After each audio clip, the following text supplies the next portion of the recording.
Hi, I'm Sue and I'm a BSD prayer buddy. And I just want to talk to you a bit about something that happened a few days ago. I'd upset somebody. Didn't mean to, but I had.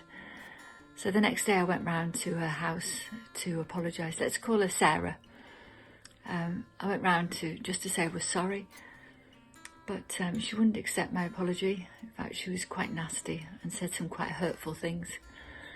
I didn't retaliate, but I just felt as though she'd wounded me. The words she said, even though I knew that there was no justification for them, they really hurt. I came back and I was just filled with this self-righteous anger towards her. And the compassion that I did have beforehand had all just evaporated. I've been praying blessings over her. I've been asking God to reveal himself to her. And I've been asking God to take away the feelings that I have. I've tried to hand them over to him. But so far it's just not worked. And then I remembered something that I'd read last month. I get the Bible in 1 year, a passage from Nicky Gumbel each day. And he told this story about a Bishop Festo. I'm just going to read it to you. In February 1977, Bishop Festo was part of a group of church leaders who delivered a letter of protest to the dictator Idi Amin, speaking out against the beatings, arbitrary killings and unexplained disappearances taking place across Uganda at that time.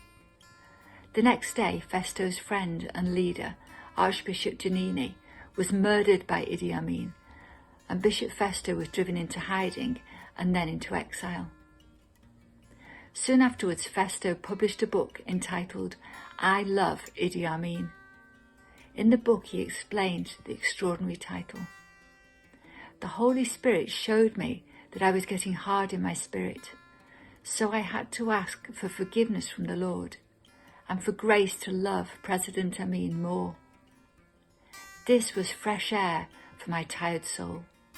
I knew I had seen the Lord and been released. Love filled my heart. How amazing.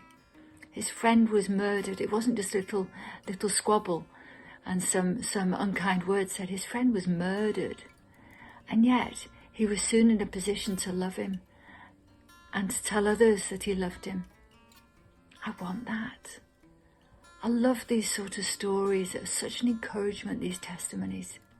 I want to love the people who upset me. I don't want my heart to be hardened against people, but I know right now it is. I know that I have to ask for God's forgiveness. I know I need to ask for the Holy Spirit to help me not to dwell on the words I heard, but to let them go. And I know I need to ask for God's grace to love this person. It seems a big ask though. Jesus told us to love God, to love one another, and to love our enemies. And he didn't just tell us, did he? He showed us.